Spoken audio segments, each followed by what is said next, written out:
Indo-British advanced pain clinic, నొప్పి మాయం, surgery దూరం. For appointments 9155515563.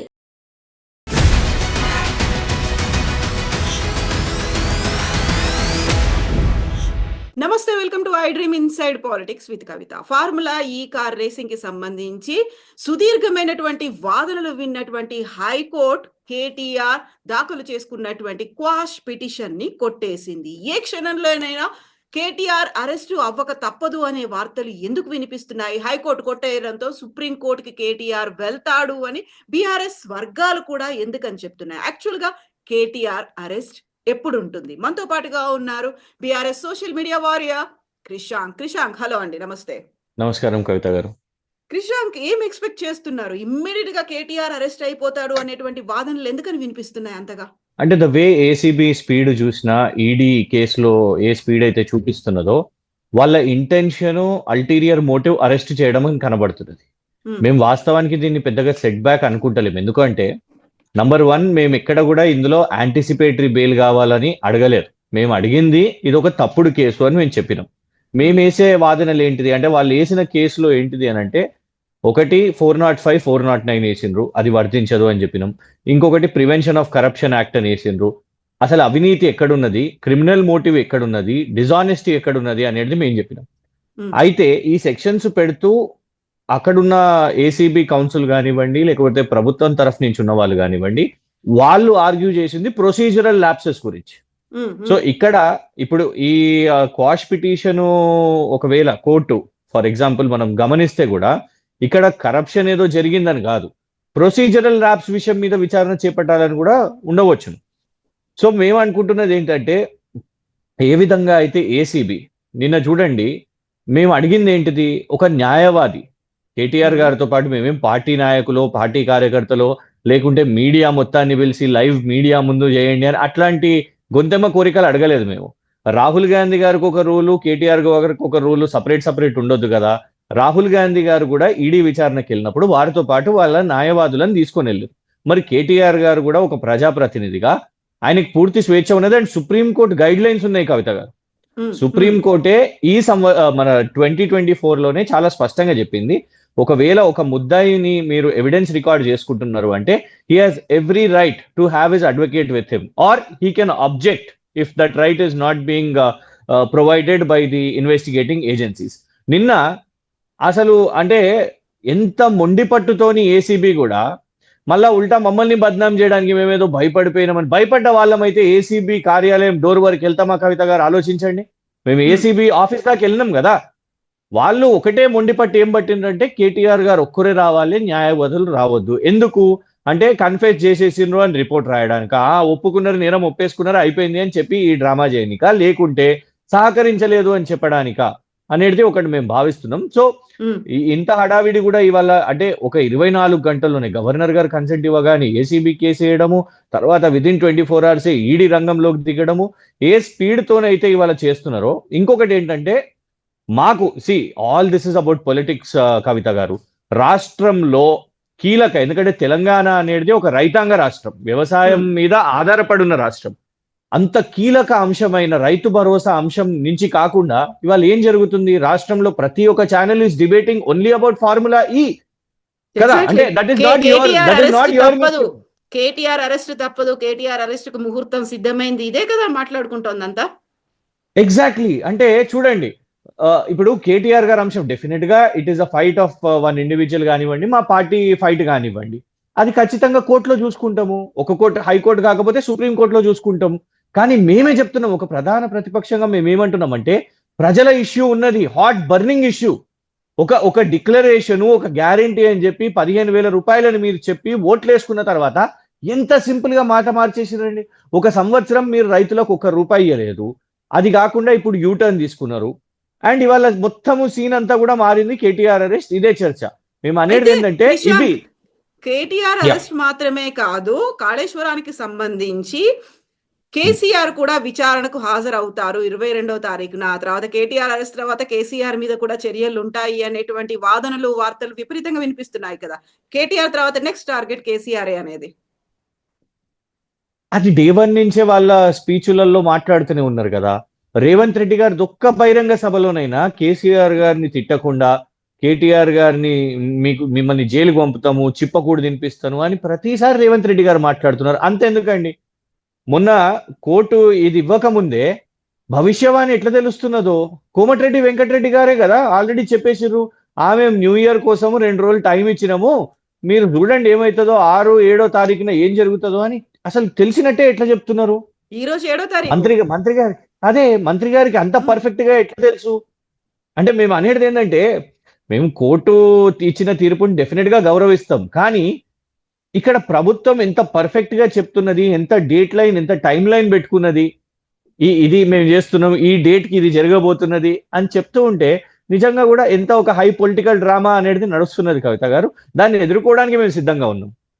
అయితే ఇక్కడే ఇంకొక వాదన కూడా వినిపిస్తోంది. ప్రధానంగా కాంగ్రెస్ చేస్తోంది. ముందు నుంచి కేటీఆర్ దీంట్లో కుట్రపూరితంగా, కక్షపూరితంగా పెట్టారు, రాజకీయ ప్రోద్బలంతో పెట్టినది, ఇవన్నీ చెప్పినప్పుడు కూడా అరెస్ట్ చేస్తే నేను జైలుకి వెళ్ళొస్తాను, ఫిట్ అండ్ ఫైన్ గా యోగా చేస్తాను, తర్వాత పాదయాత్రలు చేస్తాను, ఇవన్నీ చెప్పి ఆ తర్వాత ఇది ఒక లొట్ట పీసు కేసు అనేది ఇవన్నీ మాట్లాడిన తర్వాత ఇప్పుడు భయపడుతున్నారా కేటీఆర్ అరెస్ట్ అవుతారని? హైకోర్టు కాకపోతే సుప్రీంకోర్టు దాకా ఆయన వెళ్తాను అనేది. అసలు ఏమీ లేదు అని చెప్పినప్పుడు ఇంతలా భయపడి ఇంత హడావుడి చేయాల్సిన అవసరం కేటీఆర్కి ఏముంది అనే వాదన కాంగ్రెస్ చేస్తోంది. అంటే నేను అనేది, ఈ దేశంలో ప్రతి పౌరునికి చట్టాలు ఉన్నాయి, రాజ్యాంగం ఉంది, న్యాయం ఉంది. అంటే కేటీఆర్ కాబట్టి ఆయన దాన్ని ఉపయోగించుకోవద్దా? నేరం లేదు, డెఫినెట్ గా ఇది ఒక కేసు కాదు, కానీ ఉట్టిగానే తప్పుడు కేసేస్తే పోయి ఉరి తీపించుకోమంటారా? మరి వెళ్ళి తీసేయండి, నన్ను ఉరి తీసేయండి అని అంటారా? లేదు, పోయి సంవత్సరం జైల్లో కూర్చుంటే కీలక అంశాలు ఎవరు మాట్లాడాలి? మేము అనేది, he has every right to contest it. What he's doing is contesting it, he's not running away from it. నేను అందుకే మీకు చెప్పినాను, యాంటిసిపేటరీ బెయిల్ అడగలేదు, నీ అరెస్ట్ కి మేము భయపడలేదు, నువ్వు జైల్లో వేస్తావని మేము భయపడలేదు, కానీ నువ్వు చేస్తున్నది తప్పు అని ఆ తప్పు చెప్పడానికి కోర్టు అనే ప్లాట్ఫామ్ ని వాడుకున్నాం కదా మేము. కోర్టులో జరిగిన చర్చల్లో ప్రతి ఒక్కరు ఒక్కొక్క పాయింట్ చూసి, వాళ్ళు ఒక్క పాయింట్ లో maybe they have gained a point that procedural lapse అనే పాయింట్ వాళ్ళు గెయిన్ అయి ఉండొచ్చు గాక, కానీ where is the corruption, where is the criminal motive, where is the criminal intent, where is the dishonesty అనే పాయింట్ మాత్రం వాళ్ళు ఎక్కడ కూడా సమాధానం చెప్పలేకపోయారు. రాష్ట్ర ప్రజలందరూ కూడా, చాలా మంది కూడా, మీడియా వాళ్ళు, మీలాంటి వాళ్ళందరూ కూడా ఆ లింక్ ఫాలో అయినరు, ఆ ఆర్గ్యుమెంట్స్ ని చూసినరు ఏం జరిగింది అనేది. సో ఒకటే ఏమంటున్నామంటే, చట్టపరంగా తను నేను చేసింది తప్పు కాదు అని చెప్పుకోవడానికే మేము జడ్జి గారి ముందుకు వెళ్ళినాం 100%. కానీ భయపడి కాదు, భయపడి ఉంటే ఎప్పుడో లొంగిపోతుండే. కొందరు మోదీ గారికి లొంగిపోతామని చెప్తారు, లేకపోతే రేవంత్ రెడ్డి గారికి లొంగిపోతామని చెప్తారు. ఇంకొకటి మీకు గుర్తుంటే, 1 సంవత్సరం ముందు ఇదే కేటీఆర్ గారిని ఓహో కాంగ్రెస్ మీడియా మొత్తం అయిపోయిన అమెరికాకు మూటముళ్ళ చదువుకొని వెళ్ళిపోతాడని అనలేదా కవిత గారు? కాలేదా అవి న్యూస్లు? Debate line, front line line. But the same KTR is here. ఇలా జైల్లో పెడతారా, లేకుంటే బయట ఉంటాడా, లేకుంటే కోర్టులో కొట్లాడతాడా, లేకుంటే ప్రజల అంశాలు కొట్లాడతాడా, కానీ ఖచ్చితంగా కొట్లాడుతున్నాడు, నిరంతరంగా కొట్లాడుతూ ఉన్నాడు. ఆయన ఇంటి మీద దాడి చేసిన, ఆయన కుటుంబ సభ్యుల మీద దాడి చేసిన, ఎవరిని వదలకుండా ఆయనను ఎప్పుడు స్క్రూటినీ, ఆయన క్యారెక్టర్ ని స్క్రూటినీలో పెట్టినా కూడా he's fighting and he's fighting for people. ఆయన పర్సనల్ ఇష్యూస్ ఆయనకి ఇంపార్టెంట్ కాదు. నిరంతరం ఇల్లు కూల్చివేతలు, రైతులు, ఇవే అంశాలు మాట్లాడుతున్నాడు. That is all. అయితే ఇప్పుడు మళ్ళీ ఏసీబీ 9th విచారణకు హాజరు కావాలని నిన్న రాత్రి మరోసారి నోటీసులు ఇచ్చింది. ఈసారి కూడా అడ్వకేట్లు లేకుండా కేటీఆర్ ఒక్కరు రావాలని. బట్ కేటీఆర్ మాత్రం అడ్వకేట్లతో సహా వస్తానని ఒక పట్టుబడుతున్నాడు కాబట్టి ఆ 9th దాకా చూడాల్సిన అవసరం లేదు. అండ్ మీరు సుప్రీంకోర్టుకు వెళ్ళేటువంటి గడువు కూడా, టైం కూడా ఇవ్వకుండానే అరెస్ట్ చేయాలని. ఒకవేళ సుప్రీంకోర్టుకు వెళ్తే అక్కడ కనుక స్టే వస్తే మళ్ళీ ఇక్కడ అంతా జాప్యం జరుగుతుంది కాబట్టి ఇమ్మీడియట్ గా అరెస్ట్ చేయాలనేటువంటి యోచనలో ఉన్నారు అనేటువంటి వాదనలు, వార్తలు ఉన్నాయి కదా. కవిత గారు మీరు అంటున్నది రైట్, కానీ ఒకటి లీగల్ గా అండ్ ఎథికల్ గా ఏసీబీ కరెక్ట్ అవుతుందా కవిత గారు? సెకండ్ నోటీస్ ఇచ్చిండ్రు, ఇచ్చి 9th అని చెప్పిండ్రు. ఆ 9th అని చెప్పిన తర్వాత దానికంటే ముందే అరెస్ట్ అయితే ఎవరు ఎక్స్పోజ్ అవుతారు? ఏసీబీ, కాంగ్రెస్ ప్రభుత్వం ఎక్స్పోజ్ అవుతుంది. ఎందుకు ఇప్పుడు కేటీఆర్ అనే ప్రజాప్రతినిధి ఈ రాష్ట్రంలోనే ఉన్నాడు, దేశం పారిపోయి ఎక్కడికి వెళ్ళిపోతలేడు, మరి ఎందుకు అంత తొందర? తనకు ఒకవేళ ఒక గడువు మీరే 9th అని ఇచ్చిండ్రు అని అన్నప్పుడు, ఈడీ కూడా రేపు గడువు ఇస్తా అని అన్నప్పుడు డెఫినెట్ గా దానికోసం వెయిట్ చేయండి. అండ్ ఒకవేళ సుప్రీంకోర్టుని తట్టినా కూడా అత్యున్నత న్యాయస్థానం సుప్రీంకోర్టే కదా, అక్కడ కూడా ప్రయత్నం చేయండి. అక్కడ కూడా మాట్లాడండి, ప్రొసీజరల్ ల్యాబ్స్ అని చెప్పండి. మేము అంటున్నాం వేర్ ఇస్ ద కరప్షన్ అని అంటారా? ఆ పాయింట్స్ మీరు పెట్టండి, ప్రూవ్ సో చేయగలగండి. కరప్షన్ కి సంబంధించి అన్ని ఆధారాలని ప్రభుత్వం తరఫున అడ్వకేట్ హైకోర్టుకు సమర్పించాడు. ఇంత ఉన్న తర్వాత మళ్ళీ దాని క్వాష్ పిటిషన్ ఏంటి, కొట్టేయడం అని ఎందుకు అనేది హైకోర్టు కూడా తీవ్రంగా వ్యాఖ్యానించింది అనేటువంటి ఒక మాట. ఆధారాలన్నీ నేనైతే ఉన్నాయి. నేను ఆర్గ్యుమెంట్స్ చూసినాను. ఉమ్, కరప్షన్ విషయం మీద ఏమీ ఆధారం, అసలు చర్చ కూడా చేయలేకపోయింది. గంటన్నర వాదన ప్రొసీజరల్ ల్యాబ్స్ ఉంటే 1 నిమిషం 1/2 నిమిషం దీన్ని కరప్షన్ అని చెప్పే ప్రయత్నం చేసిరు. కానీ ఈయన ఎట్లా బెనిఫిట్ అయిండు, కరప్షన్ ఈయన ఎట్లా చేసిండు? బెనిఫిట్ అయింది నగరం, బెనిఫిట్ అయింది రాష్ట్రం. ఈయనకి ఏం రూపాయి వచ్చింది ఇందులో? నేరుగా ఎట్లా వచ్చింది? ఇప్పుడు వాళ్ళే అంటున్నారు ఆర్గనైజర్స్ నష్టపోయినరు అని చెప్తున్నారు. మరి ఆర్గనైజర్స్ నష్టపోతే కేటీఆర్ ఎట్లా లబ్ధి చెందుతాడు? How will he benefit? ఇక్కడ ఏం జరిగింది అని అంటే సింపుల్ అండి. ఒక హైదరాబాద్ క్రికెట్ అసోసియేషన్ క్రికెట్ ని ఇక్కడ ఆర్గనైజ్ చేసింది అనుకో, ఉప్పల్ స్టేడియంలో. హైదరాబాద్ క్రికెట్ అసోసియేషన్ ఖర్చు పెడుతుంది కవిత గారు, కానీ ఉమ్, బీసీసీఐకి రావాల్సిన డబ్బులు బీసీసీఐకి వస్తాయి. ఎంటర్టైన్మెంట్ ట్యాక్స్, స్పోర్ట్స్ ట్యాక్స్ గా ప్రభుత్వాలకు ఏదైతే ట్యాక్స్ ఉంటాయో ప్రభుత్వానికి వచ్చేటివి వస్తాయి. ఆ గ్యాలరీస్ టికెట్స్ బెనిఫిట్ అయ్యే వాళ్ళు బెనిఫిట్ అవుతూ ఉంటారు. At the same time advertisements పరంగా అడ్వర్టైజ్మెంట్స్ వస్తాయి. శాటిలైట్ రైట్స్ దక్కిన ఛానల్, స్పోర్ట్స్ ఛానల్ కు వాళ్ళకు వచ్చే బెనిఫిట్ వాళ్ళకు వస్తుంది. ఇట్లా ఎందరికో benefit, indirect and direct benefits వస్తాయి.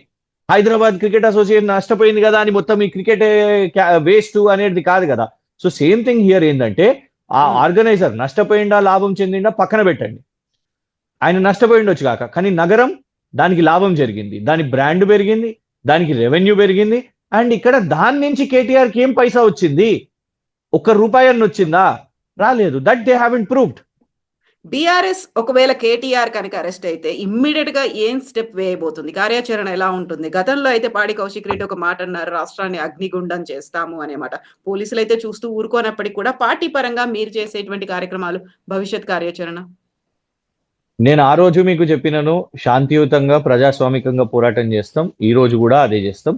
కేసీఆర్ గారి డైరెక్షన్స్ లోనే చేస్తాం. ఒకటి చెప్తున్నాను, ఇప్పటి వరకు కూడా చాలా మంది ఏమనుకుంటున్నారు అంటే కేసీఆర్ గారు ఏదో దూరం ఉన్నారు. ఏ మాత్రం కాదు. ఆపోజిషన్ గా డే 1 నుంచి వారి డైరెక్షన్స్ లోనే ఈ పార్టీ నడుస్తున్నది.